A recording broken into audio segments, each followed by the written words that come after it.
ഒരുമയോടെ വസിക്കാം, സൗഹൃദം കാക്കാം എന്നൊരു ശീർഷകം ഉയർത്തിക്കൊണ്ട് SKSSF ഒരു ദേശീയോദ്ഗ്രഥന പ്രചാരണം ആരംഭിക്കുകയാണ്. സത്യത്തിൽ ഇന്ന് നമ്മുടെ രാജ്യം ആവശ്യപ്പെടുന്ന ഒരു പ്രധാന കാര്യത്തെയാണ് SKSSF ഇതിലൂടെ അഭിസംബോധന ചെയ്യുന്നത്. നാട്ടിലിന്ന് വിഭാഗീയതയും വർഗീയതയും വളർത്താനുള്ള ശക്തികൾ രണ്ടും കൽപ്പിച്ച് ഇറങ്ങി പ്രവർത്തിച്ചുകൊണ്ടിരിക്കുകയാണ്. ഇതിനെ രണ്ട് നിലയ്ക്ക് നേരിടാൻ പറ്റും. പലവരും ഇങ്ങനത്തെ ശക്തികളെ അധിക്ഷേപിക്കുകയും ശകാരിക്കുകയും കുറ്റം പറയുകയും ചെയ്തുകൊണ്ടാണ് ഇതിനെ നേരിടാൻ ശ്രമിക്കുന്നത്. സത്യത്തിൽ ഇത് അധികം ഫലം ചെയ്യുകയില്ല എന്നുള്ളതാണ്.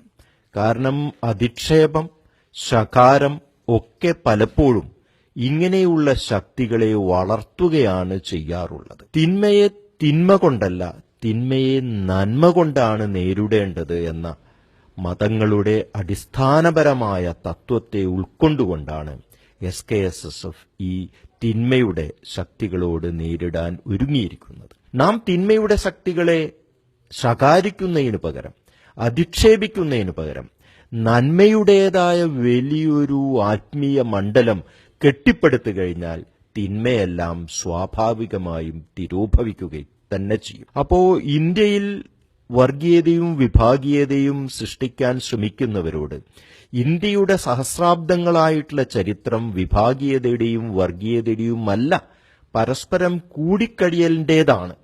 ഹൈന്ദവ തത്വപ്രകാരമാണെങ്കിലും ഇസ്ലാമിന്റെ തത്വപ്രകാരമാണെങ്കിലും മതങ്ങളുടെ ഉള്ളിലെല്ലാം ഉള്ള ഒരു ഏകമായിട്ടുള്ള ഒരു രേഖയുണ്ട്.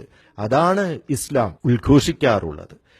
എന്റെ മുമ്പ് വന്ന വേദഗ്രന്ഥങ്ങളെയും എന്റെ മുമ്പ് വന്ന ദേവദൂതരെയും എന്നെപ്പോലെ തന്നെ ആദരിക്കണം എന്നാണ് മുഹമ്മദ് സല്ലല്ലാഹു അലൈഹി വസല്ലം അരുളി ചെയ്തിട്ടുള്ളത്. അതായത് മതങ്ങൾ പരസ്പരം പോരടിക്കാനുള്ളതല്ല. മതങ്ങൾ ഓരോ കാലഘട്ടത്തിലും ഓരോ ദേശത്തും ഓരോ ദേവദൂതരാൽ പ്രോദ്ഘാടനം ചെയ്യപ്പെടുകയും പ്രോദ്ഘാടനങ്ങൾക്ക്, അതിന്റെ ആശയങ്ങൾക്ക് ജീർണത സംഭവിക്കുന്ന സമയത്ത് ഒരു പുതിയ ദൈവദൂതൻ വരുന്നു. അങ്ങനെയുള്ള ഒരു സങ്കല്പമാണ് ഇസ്ലാമിലുള്ളത്.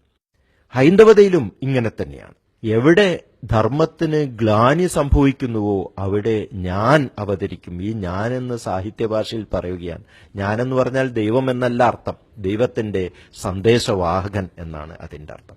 അപ്പോൾ ഇങ്ങനെ മതങ്ങളുടെ തത്വപ്രകാരം തന്നെ ഉള്ള പരസ്പര സഹകരണത്തിൻ്റെതായിട്ടുള്ള ഒരു ആഹ്വാനമുണ്ട്. ഇതിനെ മുറുകെ പിടിച്ചുകൊണ്ട് വിശ്വാസികളെ, നിങ്ങൾ പരസ്പരം സഹകരിക്കാനാണ് ദൈവം, റബ്ബ് ആഗ്രഹിക്കുന്നത് എന്ന പരമമായ സത്യം ഉയർത്തിപ്പിടിച്ചുകൊണ്ട് വേണം ഈ വിഭാഗീയതകൾക്കെതിരെ പോരാടാനുള്ള ആശയം രൂപീകരിക്കാനുള്ള. അതാണ് ശരിയായ വിശ്വാസത്തിന്റെ മാർഗവും. അതാണ്. അല്ലാതെ ശകാരം കൊണ്ട് നമുക്കൊന്നും നേടാൻ സാധിക്കുകയില്ല. അപ്പോ ഭാരതീയമായ പൈതൃകം എന്ന് പറഞ്ഞാൽ ഹൈന്ദവാചാര്യന്മാരെല്ലാം തന്നെ, ശ്രീരാമകൃഷ്ണ പരമംസരെ പോലെയുള്ളവർ നബി തിരുമേനിയോട് എന്തൊരു ആദരവായിരുന്നു. മുസ്ലിം രീതിയിൽ ജീവിച്ചുകൊണ്ടുപോലും അദ്ദേഹം ഹൈന്ദവ മതത്തിൽ നിൽക്കുന്ന സമയത്ത് തന്നെ മറ്റു മത രീതികളിൽ കൂടെ ഈശ്വര സാക്ഷാത്കാരത്തിന് ശ്രമിച്ചിട്ടുള്ള ആളാണ്. വിവേകാനന്ദൻ പറഞ്ഞിട്ടുള്ളത് ഭാരതം എല്ലാ മതങ്ങളുടെയും മാതാവാണ് എന്നാണ്. നമ്മുടെ ശ്രീനാരായണ ഗുരുവിന് അത്യാദരവായിരുന്നു റസൂലിനോട് ഉണ്ടായിരുന്നു. അപ്പൊ ഇതെല്ലാം മനസ്സിലാക്കുന്നത് ഇവരെല്ലാം തത്വങ്ങൾ തമ്മിലുള്ള സാമ്യത്തിൽ വിശ്വസിക്കുന്നവരായിരുന്നു എന്നുള്ളതാണ്. അപ്പൊ അന്ന് വൈരുദ്ധ്യങ്ങളെ വളർത്താൻ ശ്രമിക്കുന്നവർക്കെതിരായിട്ട് തത്വങ്ങളെ, സാമ്യങ്ങളെ മുൻനിർത്തിക്കൊണ്ട് ഭാരതീയമായിട്ടുള്ള നമ്മുടെ ചരിത്രത്തെ, ഹിന്ദുവിന്റെയും മുസ്ലിമിന്റെയും സൗഹാർദ്ദത്തോടു കൂടി കഴിഞ്ഞ ചരിത്രത്തെ അടിസ്ഥാനമാക്കിക്കൊണ്ട് ഈ ആശയം വികസിപ്പിച്ചുകൊണ്ട് വേണം നാം ഇതിനെ നേരിടാനുള്ളത്.